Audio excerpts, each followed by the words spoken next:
Viva Culture, l'actualité des arts vue par l'association Maison de la Culture du Havre. Présentée par Isabelle. Viva Culture, l'émission de la culture dans toutes ses découvertes. Bonjour à toutes, bonjour à tous et bienvenue dans Viva Culture. Je ne résiste pas au plaisir de partager avec vous des extraits de la conférence donnée par Sylvie Barrault, Gilles Houdouin et Pierre Jeanne lors de la parution de leur guide du Havre colonial et de Sainte-Adresse le 13 mars 2025. Ils sont interrogés par Olivier Bouteiller. Bien, bonsoir à toutes et à tous. Merci de nous rejoindre dans le Café de la Galerne pour cette rencontre de ce soir, qui est une rencontre importante également à mes yeux. D'abord parce que je connais la plupart, même si j'avais tout à l'heure complètement zappé votre nom, des protagonistes de ce soir, parce que c'est aussi un thème important que nous allons aborder pendant cette rencontre, grâce à ce guide du Havre colonial et de Sainte-Adresse qui est là, et qui est l'œuvre d'un collectif sur les personnalités, alors qui ne sont pas... Sylvie m'a dit tout à l'heure, Sylvie Barrault qui est ici, m'a dit, mais tu sais, tu n'oublieras pas de dire, on n'est pas des historiens, on n'est pas des historiennes. Certes, vous n'en êtes pas moins, à mon goût, chercheuses et chercheurs. Parce que quand même, cette somme de documentation, d'archives qu'il a fallu compulser pour arriver à ce résultat est considérable. J'en veux pour preuve qu'il y a d'autres contributeurs qui jalonnent d'abord le comité de rédaction, mais également les personnes qui ont travaillé avec vous. Vous allez nous en dire un mot, Sylvie, dans un instant, pour arriver à ce guide du Havre colonial et de Sainte-Adresse. On va parler ce soir de ce guide, on va parler de votre façon de travailler. Je voudrais que vous, tout simplement, receviez nos personnalités présentes à cette table, Sylvie Barrault, donc Pierre Jeanne et Gilles Houdouin, qui sont trois des auteurs des notices des voix du collectif de rédaction. Sylvie, je commence par vous donner la parole. Je disais tout à l'heure, chercheurs, chercheuses, si vous n'êtes pas historienne, historien, quand même, quel boulot! Oui, c'était un gros travail, mais qui a été partagé. Et je ne dirais pas modestement que nous ne sommes pas du tout des historiens, mais nous ne sommes pas des historiens scientifiques professionnels. Nous n'enseignons pas l'histoire. C'est simplement ça. Alors, comment vous êtes-vous tous et toutes regroupés? Car il y a du monde, finalement, pour en arriver à ce guide. De proche en proche et par affinité. Il faudrait que je cite parmi les co-auteurs des notices, et qui sont absents aujourd'hui, Alain Montauffray et Annie Chicot. Ah oui, c'est important de citer les gens qui ont contribué à tout cela. Donc, comment est-ce que vous êtes réunis? D'où est partie d'abord l'idée de ce guide? Je pense que Gilles va répondre. Oui, Gilles, allez-y. Gilles Houdouin.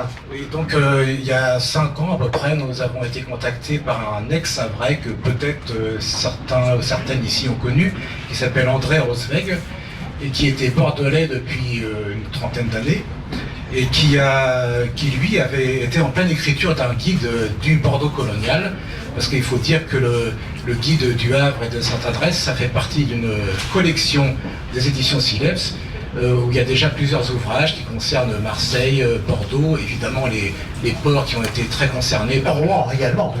Il y a Rouen, il y a Soissons, Paris, sa banlieue, Périgueux, Marseille, je l'ai dit. Il manque Nantes, mais peut-être que ça viendra. Ça viendra, on espère. Et donc André Rosweg nous a contactés, nous a dit ça serait quand même bien qu'il y ait un guide du Havre colonial. Et donc l'idée a fait son chemin, le temps que ça infuse, parce que on vieillit, donc ça infuse lentement. Et le temps aussi qu'on arrive à faire un collectif, on a commencé à travailler dessus réellement il y a 2 ans à peu près.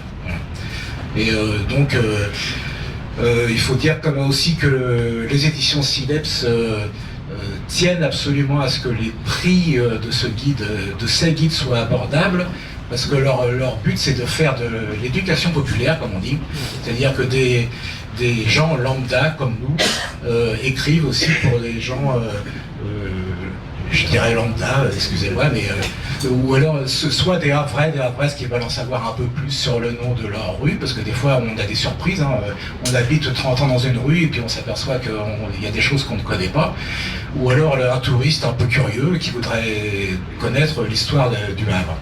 Voilà, donc le guide ici, c'est le plus cher de tous. Je suis désolé, mais c'est parce Le que Havre valait bien ça. le Havre valait bien ça, mais c'est parce que c'est le plus gros aussi. Et peut-être qu'on a été un peu trop bavard, mais ça vaut le coup. Voilà, je pense que ça vaut le coup. Sylvie, vous voulez rebondir? Vous avez un micro là, Sylvie. Pardon. Non, je voudrais préciser que nous ne sommes pas dans une démarche de repentance, même si ça a beaucoup agité les médias dans les années précédentes et que, comme vient de le préciser Gilles, l'idée c'est de partager un savoir en le rendant le plus accessible au plus grand nombre de gens possible, parce qu'il y a quand même depuis une trentaine d'années des écrits spécialisés, mais qui ne sont pas forcément accessibles et qui sont partiels, qui ne couvrent pas l'ensemble du sujet, à savoir que Le Havre, port et ville, ont dû pendant fort longtemps leur prospérité, d'abord à la traite et à l'esclavage sous l'Ancien Régime, et ensuite à la colonisation sous la Troisième République et jusqu'à la Cinquième. Notre histoire commune ne peut se comprendre avec des mémoires trouées ou amputées, est-il écrit dans la préface. Je vous laisse rebondir sur cette phrase les uns les autres.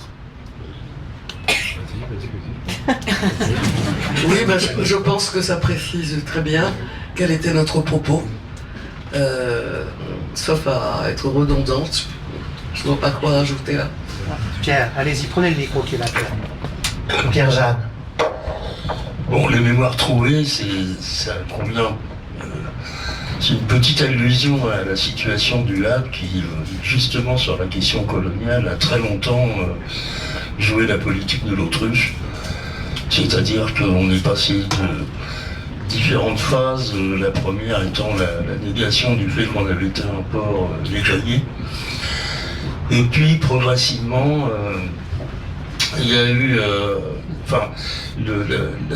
la deuxième phase qui a été, une fois l'esclavage aboli, la phase de la prospérité du commerce colonial qui a fait la prospérité du port du Havre.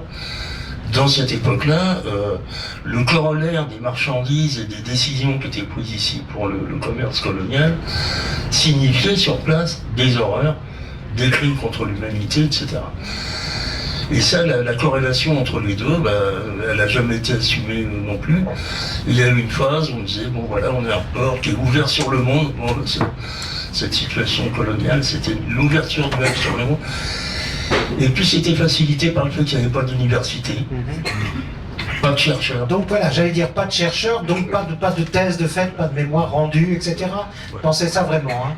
Oui, tout à fait. Ouais. La preuve, c'est que tous les ouvrages qui comptent et sur lesquels on s'est appuyé, Date à peu près on après. peut en citer trois. Il y a l'énorme thèse de Claude Malon, le Havre colonial, le livre Ces messieurs du Havre de Édouard de Lobette, et puis tous les ouvrages de Éric Saunier sur la période esclavagiste. C'est fin du 20e, début 21e. Oui, et puis ouais, tout à fait. Il y a eu des histoires générales du Havre, mais qui ne citaient pas l'esclavage ou très peu. Il y a eu l'histoire de Borély. Il a fallu attendre Jean Le Goy pour qu'enfin le silence s'arrête. Alors, ce guide, il permet de parcourir les traces laissées par l'histoire coloniale dans les rues du Havre et de Sainte-Adresse. N'oublions pas Sainte-Adresse, il y a quand même quelques rues, quelques voies dionysiennes dans l'ouvrage. C'est donc quoi? Mettre en lumière une histoire, des histoires qui ont trait de près ou de loin au colonialisme dans ces différents aspects. C'est ça la volonté que vous avez eue de faire ressortir dans ce guide? Bien sûr, et puis de lutter contre ce silence longtemps assourdissant, si je peux dire. Sous l'Ancien Régime, il y a eu des mémorialistes, il y avait des historiens qui écrivaient à chaud ou presque, et presque rien sur l'esclavage. J'ai cherché des traces figurées. J'ai fini par en trouver une seule, alors qu'il y a de nombreux tableaux en France qui montrent des belles dames blanches avec des petits noirs à côté d'elles pour mettre en valeur la blancheur de leur propre peau. Sur le Havre, rien. Si, j'ai fini par trouver que dans l'actuel palais de justice, qui était autrefois le palais de l'archevêché, il y a à Rouen, il y a une grande salle avec des vues des ports. Et dans celui du Havre, au premier rang, on voit un marin noir, pieds nus, assis sur un affût de canon, en face de la grosse tour qui va devenir la tour François Ier. C'est la seule trace figurée que j'ai trouvée. Et j'ai beaucoup cherché. Oui, allez-y. Précisons aussi que dans le guide s'intéresse évidemment aux personnalités qui ont été impliquées dans la traite ou l'esclavage, mais aussi les gens qui ont combattu. Alors, on va en parler tout à l'heure. Il y a les deux facettes. Bien sûr, merci de le préciser, mais effectivement, on y viendra. Est-ce qu'il n'y a pas un tournant quand même à un moment, qui n'est pas si vieux, qui est 2023, c'est l'exposition Esclavage, mémoire normande? Certainement, c'était une exposition magnifique et qui a pour la première fois réuni Rouen, Honfleur et Le Havre. Oui, qui est plus jeune. Et Honfleur et Le Havre, en fait, formaient un tout. Et les navires pouvaient être construits au Havre et armés, c'est-à-dire partir d'Honfleur ou l'inverse. Donc on les a amalgamés et il y a eu des très beaux livres et un catalogue absolument splendide que je conseille à tout le monde de lire et qui en vaut vraiment la peine. Oui, il y a un tournant, effectivement. Et puis les questions maintenant à l'hôtel du Bocage de Pléville de faire des salles dévolues strictement à la traite et à l'esclavage, alors que c'est fait depuis très longtemps, très très longtemps à Nantes, depuis quelque temps à Bordeaux, et il n'y avait rien au Havre, ou presque. Alors, vous avez recensé dans ce guide environ 140 voies, des rues, des avenues, des places, recensées au Havre et à Sainte-Adresse. J'allais dire, c'est considérable, 140 voies. Et encore, on en a oublié. J'ai découvert récemment, au cours d'une lecture, qu'on aurait dû ajouter Guy de Maupassant, Ah oui? qui avait été envoyé en Algérie pendant 3 mois par le journal Le Gaulois, et qu'elle avait ramené des billets féroces contre le mode de colonisation que les Français pratiquaient en Algérie. Il ne figure pas dans notre livre, donc il faudra faire des addendas un jour. Bah sûrement, mais je vous fais confiance pour ça. Oui. Et on pourrait même faire un jeu, les gens lisent le guide et nous disent les voies qu'on a oubliées, ça pourrait être... Ça peut aussi se faire comme ça. En tout cas, le guide recense des lieux, des personnages locaux, personnages nationaux. Il n'y a pas eu de restriction vraiment, du tout. C'était pas votre but. Oui, il y en a eu. Alors, allez, Pierre-Jeanne. Oui, il y a eu une restriction. Ça a été sur une longue discussion entre nous sur certains présidents de la République. Dans un guide sur Le Havre qui parle de la colonisation, on a longuement discuté sur une notice de Gaulle. Comment faire une notice sur De Gaulle? Soit on met 20 lignes sur De Gaulle et la colonisation, c'est pas tellement intéressant. Soit on développe un peu le sujet De Gaulle et la colonisation, et c'est plus un livre sur Le Havre. Donc on a volontairement fait l'impasse sur De Gaulle. On a fait l'impasse sur Mitterrand aussi. Et on a abordé Chirac que sous l'angle du fondateur du musée des Arts Premiers. Voilà. Oui, d'ailleurs, il est intéressant de revenir un petit peu sur la façon, comment est-ce que vous avez travaillé? Comment est-ce que vous êtes réparti le travail? Quelles ont été les réunions? Sylvie, là, Pierre-Jeanne vient d'en dire un mot, effectivement. Il y a des moments où on se questionne, on se met d'accord, on n'est pas d'accord, on enlève. Comment racontez-nous un peu, je voudrais bien, comme si on était à l'une de vos réunions, allez. Il y a eu des discussions, on n'était pas d'accord toujours sur tout. Par exemple on a eu un exemple là, bon, très bien, mais encore.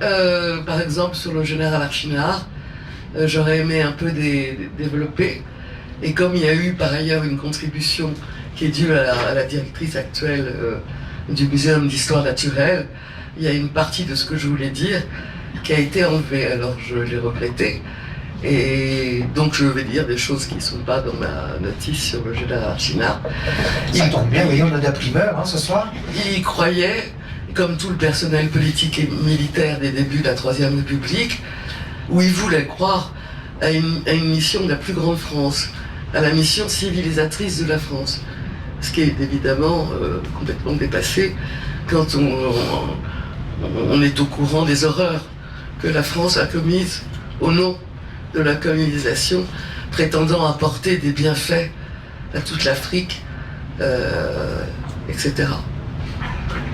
Également, général Archinard, pour rester sur lui, pour illustrer son désir de civiliser les Africains, après avoir défait Hadj Omer Tall, chef de couleur et d'un empire sur le fleuve Niger, il a fait venir en France Archinard et une petite fille qui a été élevée par la sœur d'Archinard et qui a passé sa vie en devenant une bonne bourgeoise à Brest.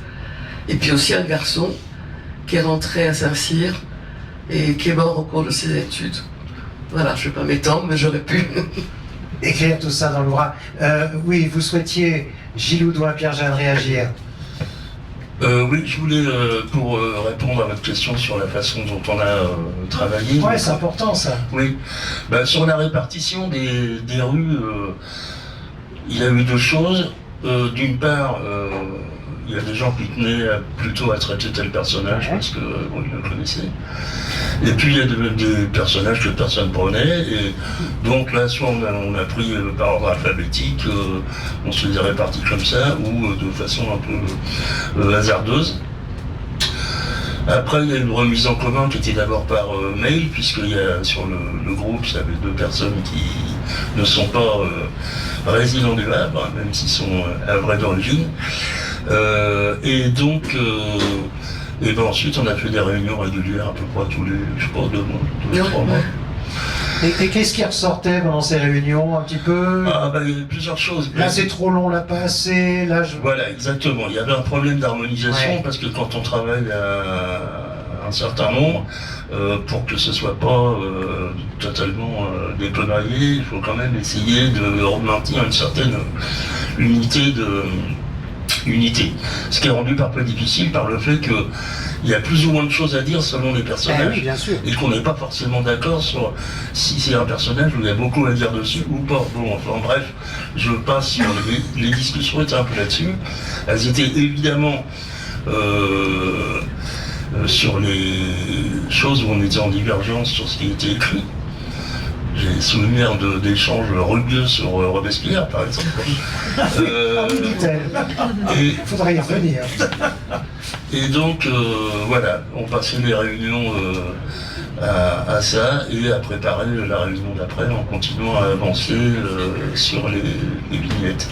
Et aussi, il y a un point, parce que je voudrais juste rajouter quand même, on ne l'a pas encore dit, mais le guide, c'est bien sûr le lexique du nom des rues, mais c'est aussi les contributions qu'on a sollicitées, dont on parlera peut-être, on citera les gens au moins tout à l'heure, parce qu'ils feront partie du guide, mais je veux dire que le suivi des contacts avec les gens qui ne faisaient pas partie du groupe a été aussi les choses qu'on discutait lors des réunions. Voilà. Et à propos des notices, on dit qu'il y avait 140 notices à peu près, hein. Mais il n'y a que 3 notices concernant des noms de rues attribués à des femmes. Dans l'ordre chrono, ça nous donne Marie Lemassoure en Goff, Louise Michel et Germaine Tillon. On n'a pas trouvé d'autres. Madame de Gouges.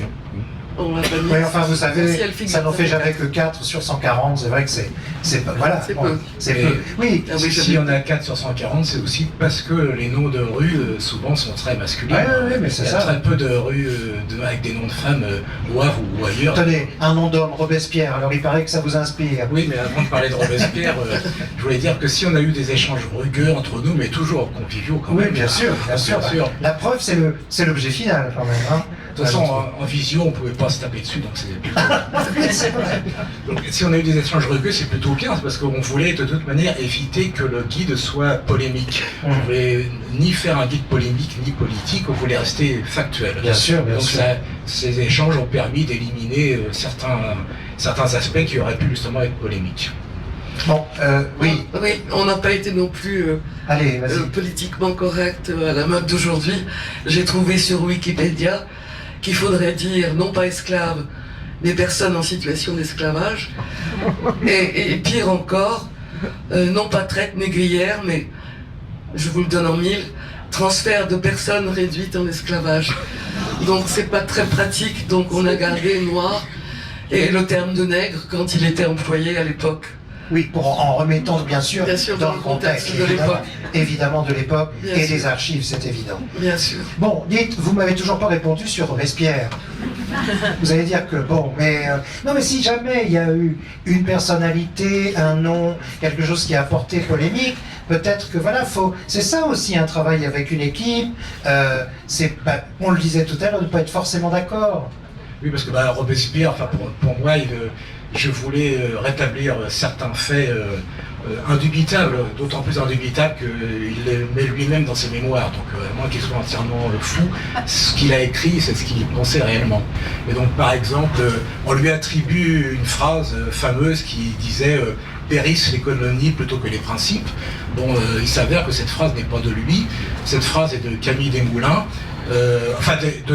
L'idée est de Dupont de Nemours, qui était un député qui n'était pas du tout d'ailleurs d'accord avec Robespierre. Elle a été remise en forme par Camille Desmoulins au moment des débats du mai 1791. Et on dit aussi que Robespierre a beaucoup parlé pour l'abolition de l'esclavage. Or c'est faux. Dans quasiment tous les débats, parce qu'on a aussi les procès-verbaux des séances de l'Assemblée et de la Convention. Pendant quasiment tous les débats, il n'a pas parlé de l'abolition de l'esclavage. Lui, il s'est battu pour l'égalité des droits entre les Blancs et les hommes de couleur libre. Parce qu'il y avait des hommes de couleur libre déjà, qui d'ailleurs, pour certains, dans les colonies, avaient aussi des esclaves. Donc tout le monde n'était pas forcément, tout blanc, si je peux exprimer ainsi. Et donc, voilà, donc il faut remettre les choses dans leur, rendre à César ce qui appartient à César. En fait, l'abolition de l'esclavage, c'est d'abord parce qu'il y a eu à Saint-Domingue la révolte des esclaves, qui a été le moteur de tout ça, qui a obligé en fait les envoyés de la Convention sur place à proclamer l'abolition de l'esclavage dans l'île, parce que juste à côté il y avait les Anglais et les Espagnols qui lorgnaient sur la colonie, et donc pour éviter ces deux puissances mettent la main dessus, l'esclavage a été aboli d'abord à Saint-Domingue.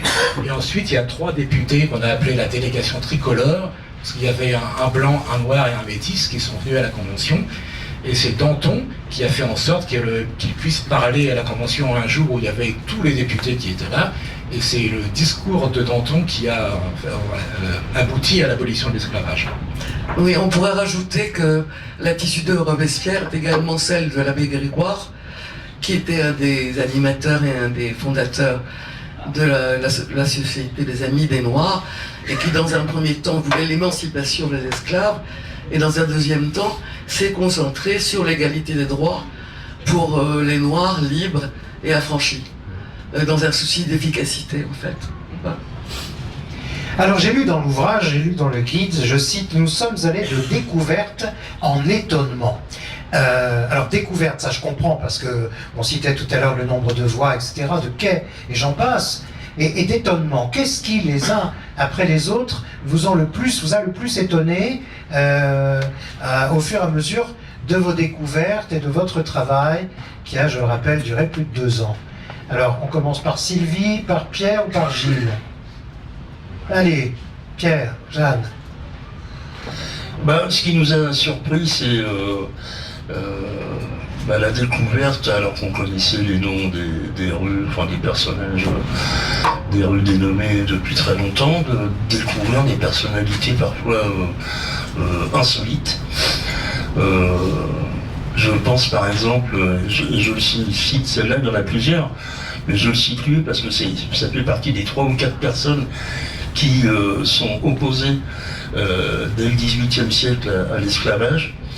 Et il n'y a pas beaucoup de noms de rues de personnes qui étaient opposées à l'esclavage par rapport au nombre de rues qui portent des noms négriers. Et bien c'est Dickmar. Alors justement, Dickmar, il fait partie des personnalités. Quand on a préparé un peu cette rencontre, j'ai proposé à Sylvie, j'ai dit Sylvie, j'ai une idée, on ne va pas pouvoir évoquer les 140 noms. Moi je vous propose quelque chose à tous les 3. Choisissez une dizaine de noms, noms de rues qui seraient à débaptiser, ou de personnalités qui ont été plutôt contre tout ça, etc. Choisissez 10 noms et développez autour. Dickmar fait partie de cela, développez. s'il vous plaît. Non, j'ai une personnalité insolite parce que Dickmar, en fait, bon, c'est quelqu'un du 18e, hein, il meurt l'année de la Révolution. C'est un jeune homme de 23 ans qui rentre dans les ordres. C'est l'abbé Dickmar, ce qui n'est pas mentionné sur la plaque de la rue Dickmar. Et en même temps qu'il rentre dans les ordres, mais en même temps, c'est l'archétype de l'homme des Lumières, du scientifique, c'est un naturaliste qui est passionné par différentes disciplines, et donc il arpente le littoral, la plage du Havre, le cap de la Haine, il ramasse des fossiles, des minéraux, il amène chez lui des petits mollusques, des crustacés, il fait des expériences dessus, enfin bon, c'est vraiment un drôle de personnage. Et alors, il s'inscrit dans les débats de l'époque parce que dès la première moitié du 18e, il commence, justement dans cet état d'esprit des Lumières, il commence à y avoir tout un débat sur l'origine des races, comment elles sont apparues, comment on peut les classifier, etc., etc. Et lui, comme d'autres naturalistes, il se passionne pour les négresses albinos. Parce que il dit ça pose un problème, comment ça se fait qu'on classe les races, mais il y a des gens qui ont un physique de noir et ils ont la peau blanche. Il y a quelque chose, comment on peut l'expliquer? Et lui, il relie ça à peut-être des hypothèses religieuses, comme il en circulait à l'époque. Beaucoup, oui. Par exemple, comme Dieu avait créé forcément les hommes blancs, eh bien, peut-être que les Noirs, les albinos, c'était des signes avant-coureurs que les Noirs allaient revenir à la pureté originelle puisqu'ils commençaient par avoir la peau blanche. Bon, il y avait ce genre de choses qui circulaient, et lui, il n'était pas trop dans cet esprit-là, mais il a l'occasion en 1700, à la fin des années 1770, de faire connaissance de Augustine, qui arrive au Havre depuis Saint-Domingue. C'est une négresse albinos, comme on disait à l'époque, qui arrive avec sa propriétaire, c'est une esclave. Et donc aussitôt, c'est l'aubaine, Dickmar demande à pouvoir l'examiner, etc. Et donc il est, on sent, fasciné par la découverte de cette personne dont il parle de l'intelligence, et puis d'ailleurs il en fait un portrait avec un perroquet sur l'épaule, souriante, etc. Et donc d'ailleurs ceux qui ont pu voir l'exposition Esclavage de mémoire normande l'année dernière à l'hôtel du Bocage de Bléville, il y avait ce portrait de Augustine par Dickmar. Ouais. Donc c'est le personnage qui vous a le plus étonné en tout cas, sûrement. Oui. Voilà. Gilles Houdouin, est-ce que vous avez vous-même eu un étonnement précisément de quelque ordre que ce soit? Un petit étonnement, oui, par exemple, sur Élisée Reclus. Ah oui, puisqu'il fait partie aussi de la liste, ouais. On rappelle qui il était. C'était un militant anarchiste qui était aussi, je ne me rappelle plus le terme exact. On m'a dit géographe. Géographe. C'est ça, on est d'accord. Merci. Et, en fait, aujourd'hui, quand on parle d'anarchiste, on se dirait il est forcément contre la colonisation, bien sûr, mais en fait, c'était pas tout à fait la grille de lecture de l'époque. À l'époque, les anarchistes, les libertaires avaient une attitude ambiguë et distinguaient deux types de colonisation. La colonisation d'appropriation des terres et du travail aussi des autochtones par une population conquérante minoritaire. Donc ça, ils étaient absolument opposés à cette colonisation. Mais il y avait aussi la colonisation de peuplement, c'est-à-dire l'installation de colons dans des terres faiblement peuplées ou peu défrichées. Et ils n'étaient pas opposés du tout à ce genre de colonisation. Au contraire, ils y voyaient la possibilité de créer de toutes pièces une nouvelle société communautaire, si possible, bien sûr, d'obédience anarchiste, pour développer leur idéologie. Et donc, pendant la guerre d'Algérie, Élisée Reclus, comme d'autres, n'était pas opposé à ce que des colons aillent s'installer dans des terres où il n'y avait pas très peu d'habitants. Alors, on dirait ça aujourd'hui, par exemple, pour la Palestine, évidemment, ça passerait pas. Voilà. Et c'était pourtant globalement un peu la même situation. Sylvie, votre étonnement à vous dans toutes ces recherches, toutes ces découvertes? Merci. Là, c'est pas un étonnement, mais je voudrais revenir au XVIIIe siècle et à Marie Lemasson le Golfe, dont je parlais tout à l'heure. Qui a écrit ses mémoires, qui a écrit beaucoup, qui a tenu un journal. C'était une polygraphe inlassable. Ah oui, c'est fou. Et alors tous les manuscrits de Marie sont alors, à la bibliothèque, hein, à la bibliothèque municipale de Rouen. Ah oui. Parce Mais il y a qu'elle- aussi aux archives, j'ai vu encore des choses. Oui, elle a eu deux périodes dans sa vie. Elle était née au Havre en 1749. Elle était la fille d'un capitaine de navire du Havre qui n'était pas un négrier et d'une Parisienne qui était fort riche. Donc Marie a eu toute période où elle était rentière. Elle n'est pas allée à l'école parce qu'à l'époque les filles n'allaient pas à l'école. Il y avait un collège au Havre mais qui était destiné uniquement aux garçons. Et elle a écrit, entre autres, je retrouve ce coup d'œil sur l'état ancien et présent du Havre en 1778. Et elle fait visiter la ville et le port à un étudiant, enfin c'est ce qu'elle prétend. Et elle part des origines du Havre pour arriver jusqu'à son époque. Et elle illustre avec des plans, des gravures. Donc elle fait une œuvre extrêmement pédagogique et tellement importante qu'elle n'a été éditée qu'en partie de son vivant. Elle a aussi tenu un journal qui a été réédité récemment, en 1999, grâce à Philippe Manville. Et donc on doit pouvoir se le procurer encore. Et ce qui est étonnant, c'est qu'en fait c'était une femme de lumière, bien sûr. C'était une femme savante, bien qu'elle ait récusé le terme.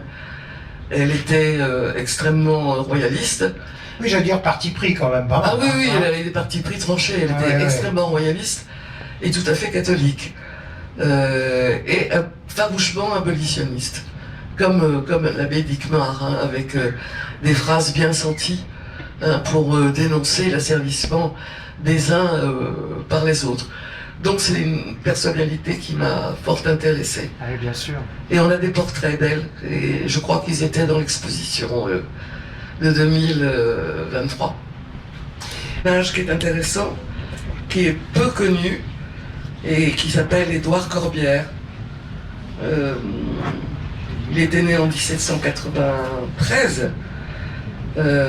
Il avait été prisonnier de l'Angleterre sur les pontons pendant les guerres napoléoniennes, donc avec des conditions de vie épouvantables sur les pontons. Et puis auparavant, il avait été mousse. Il avait navigué sur des navires français.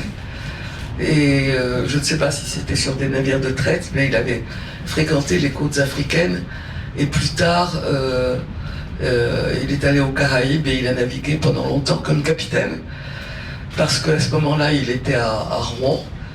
Et il avait écrit il était abolitionniste bien sûr, il avait écrit un précis sur la traite des Noirs, qui lui avait valu d'être mis en prison, ou plutôt pour échapper à la prison, il s'était embauché sur un navire. Et donc, il est intéressant à ce titre-là, il avait dénoncé ce qu'il appelait la plus hideuse violation du droit des gens, et le trafic le plus humiliant pour l'espèce humaine. Et il a écrit aussi, il est connu pour cela, il a écrit une dizaine de romans.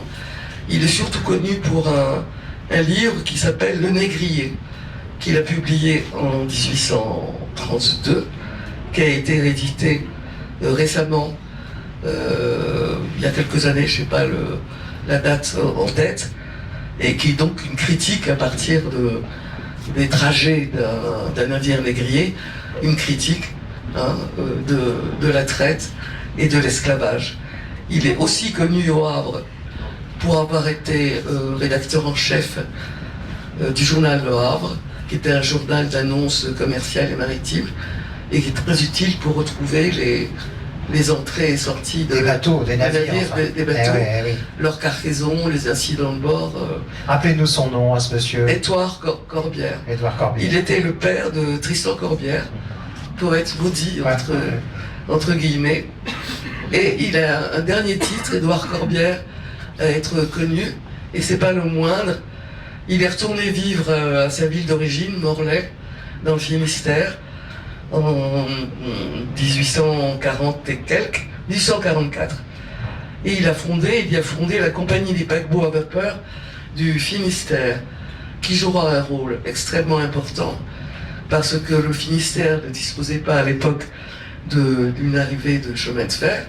Le chemin de fer est arrivé au Havre en 1847, et à partir de ce moment-là, les marchandises bretonnes, et spécialement les légumes, se sont écoulés dans le bassin parisien et à Paris à partir du Havre, et pas que les marchandises, les hommes aussi.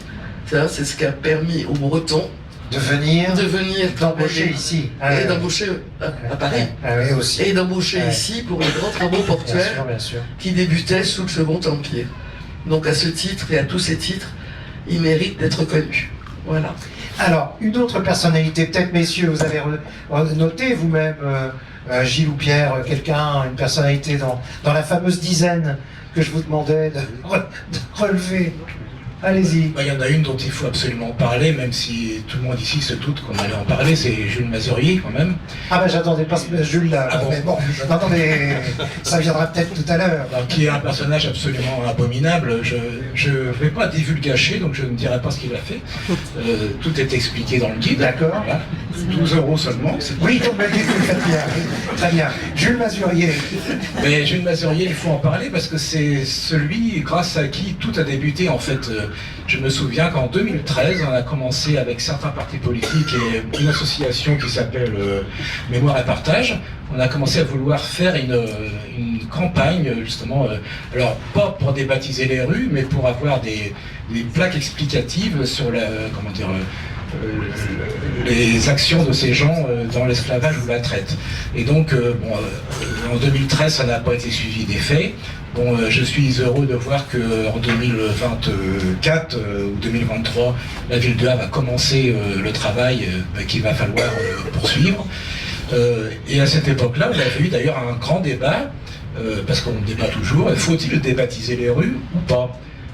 Parce que moi j'étais contre débaptiser, parce que débaptiser ça veut dire qu'on met la poussière sous le tapis. Et du coup on est susceptible d'oublier les personnalités. On efface l'histoire comme si de rien ne s'était passé. Et donc je pense que c'était beaucoup mieux effectivement de garder le nom de la rue et d'expliquer en dessous en quoi ces gens avaient fait des choses abominables. Il faudrait expliquer qu'à toutes les époques, on retrouve certains noms partout. C'est pour la raison très simple suivante qu'il y avait les notables. Alors les notables, c'était quoi sous l'Ancien Régime? Ils étaient à la fois échevins, maires échevins, négociants, armateurs. Ils cumulaient en fait tous les postes. Donc c'était une reconduction endogamique, on pourrait dire, et générationnelle, de père en fils. La même chose au 19e siècle et au 20e siècle. D'abord, on retrouve certaines personnalités à la mairie, à la chambre de commerce et d'industrie, dans les plus grandes compagnies de négoce. Et c'est pas une simplification que de le dire. C'est vrai, j'ai envie de dire, presque jusqu'à nos jours. D'ailleurs, c'est pas un hasard si vous notez à un moment quand même qu'il a fallu travailler sur une période, je cite, de 4 siècles sur les 5 continents. Bien sûr. C'est ça le On vrai va parler surtout de l'Afrique, mais faut pas oublier les îles de la Réunion et l'île Maurice, Madagascar, bien sûr. Pierre-Jeanne. Oui, alors moi j'ai pas fait très original, je voulais parler de la famille Bégoin parce qu'on ne peut pas parler de l'esclavage et de la traite négrière au Havre sans évoquer cette famille. D'armateurs, c'est ça? D'armateurs qui, donc du 18e et du début 19e, et qui a la particularité, alors d'une part, du fait que c'est une famille, c'est quasiment une dynastie. J'allais utiliser ce mot. C'est sur 3 générations. Eh bien, j'allais utiliser le mot. Merci de le dire pour moi parce que j'ai pas osé. Non, mais vraiment. Et il y a une deuxième particularité par rapport aux autres familles d'armateurs, c'est que dans le cas des Bégoins, ils ont au niveau de l'organisation de la société, en réalité, toutes les étapes de l'économie coloniale. C'est-à-dire qu'en tant qu'armateurs, ils arment les bateaux pour aller chercher la main-d'œuvre en Afrique et l'amener à Saint-Domingue et aux Antilles. Aux Antilles, la famille Bégoin détient des plantations sur place, donc exploite la main-d'œuvre que l'autre partie de la famille a amenée, et les bateaux ramènent les marchandises qui sont commercialisées par la famille Bégoin. Donc tout le tour, depuis le fait d'aller chercher la main-d'œuvre jusqu'au retour en choses à vendre, est assumé par la... Ils ont la main sur tout, quoi. Absolument. Et donc c'est sur 3 générations. Alors bon, c'est une telle saga qu'on ne peut pas développer, mais il y a au moins une chose qu'on peut dire au niveau... Alors, dynastie, c'est 3 personnes. Il y a le fondateur, qui est Jean-François Bégoin.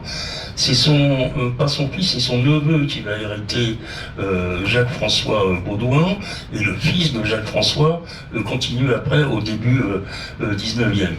Il devient maire. Pardon ? Et il devient maire. Et il finit président de la Chambre de commerce, maire du Havre, etc. Mais moi, c'est le deuxième dont je voudrais dire quelques mots, parce que c'est celui qui traverse la période de la Révolution française. Donc évidemment, pour quelqu'un qui est dans la traite négrière, tous les débats sur l'abolition, bon, il y a tels enjeux que... Bon. Alors d'abord, il fait partie d'un club. Aujourd'hui, on dirait qu'il fait partie de la fachosphère, mais à l'époque, ça n'existait pas. Ça s'appelle le Club Massiac. C'est un club de planteurs qui défend les intérêts des esclavagistes et qui a pour mission, à Paris, auprès de l'Assemblée nationale, partout, de combattre les idées qui sont développées, abolitionnistes, qui sont développées par la Société des Amis des Noirs. Donc il est très activiste dans ce club. Et il continue les affaires, mais du coup, on va reparler de lui en 1794, fin 93, début 94, parce que à ce moment-là, bon, c'est la période d'approfondissement de la Révolution, ce qu'on a appelé la terreur. Et donc les Jacobins éloignent les Girondins du pouvoir, et ça va se traduire au Havre par le fait que les clubs jacobins vont mettre la main sur la mairie. Et chose absolument incroyable, les armateurs sont mis en prison. Les Fouaches, les Bégoin, etc. sont arrêtés. Jacques-François Bégoin est emprisonné au château de Baclair, à côté de Mointeau. D'autres armateurs du Havre sont emprisonnés à Vernon. Alors, ça va durer très peu de temps, parce qu'après, il y a Thermidor, le directoire, bon, tout le monde va être libéré. Mais il y a cette espèce de sidération qui fait que le port du Havre tourne au ralenti. La traite s'arrête parce que les armateurs sont en prison. Bon, mais ça n'a pas dû arriver. Oui, c'est une période à souligner, effectivement. Oui, puis après, juste une dernière chose. On reparle de lui un peu plus tard, parce que il va faire du lobbying, une fois la Révolution terminée, auprès de Bonaparte, pour lui présenter les intérêts des armateurs. Il faut absolument rétablir l'esclavage. Et d'ailleurs... Qui se tranquillise, ce sera fait. Ce sera fait en 1802, et en 1802, Jacques-François reçoit Bonaparte au Havre. Il rachètera aussi des biens nationaux.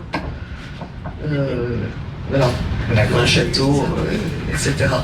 Et c'est lui qui, Jacques-François Bégoin de Meaux, en 1789, il est élu député à l'Assemblée nationale constituante, et il dit à ses correspondants à Versailles, donc, il dit à ses correspondants à Vrai, il faut à tout prix préserver l'esclavage, mais surtout en ne prononçant pas le mot.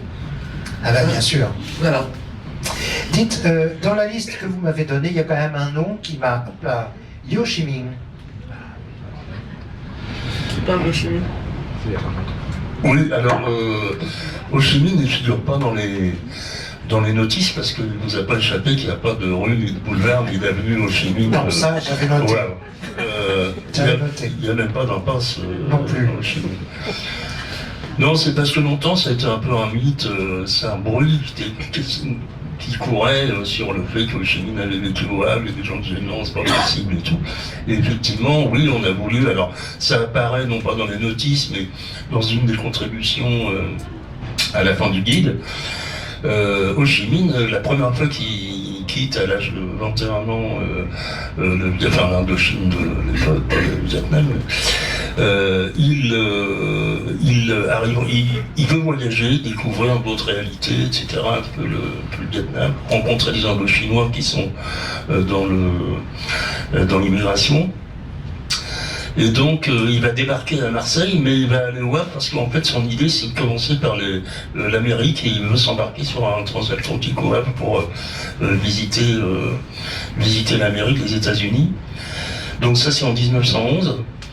Et en fait, il va rester un petit peu au Havre. Alors, il reste au Havre. Bon, il y a une petite communauté indochinoise de marins indochinois dans le quartier de l'Eure.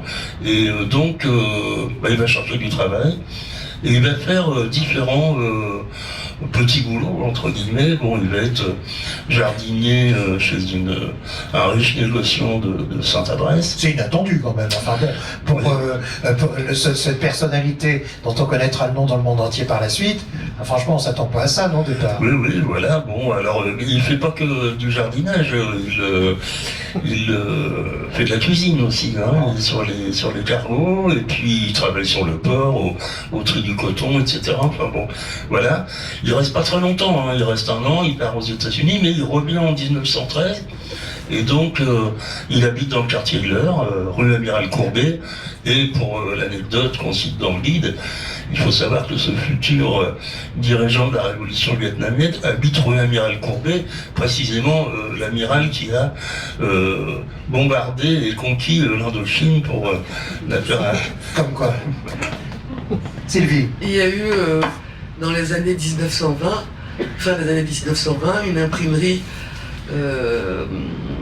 pour un journal en vietnamien.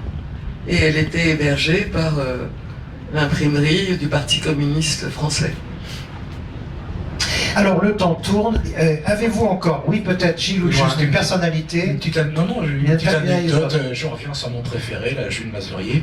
Et je trouve que les gens qui ont donné des noms aux rues avaient un peu d'humour, parce que il se trouve que la rue Jules Mazurier croise celle d'Émile Zola.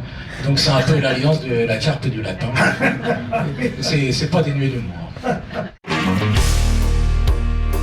Vous venez d'entendre Viva Culture, une émission proposée par l'association Maison de la Culture du Havre, présentée par Isabelle Royer, réalisée grâce à Mathieu Le Chevalier. À notre agenda culturel, notez notre rendez-vous du Bistrot Culture, jeudi 24 avril à partir de 17h45. Il a lieu au bar Chez Babette de l'hôtel Hilton en bord de mer. Nous espérons vous y rencontrer pour partager vos émotions, des spectacles et des films que vous aurez vus. À bientôt, bonne semaine, à dimanche prochain, au revoir.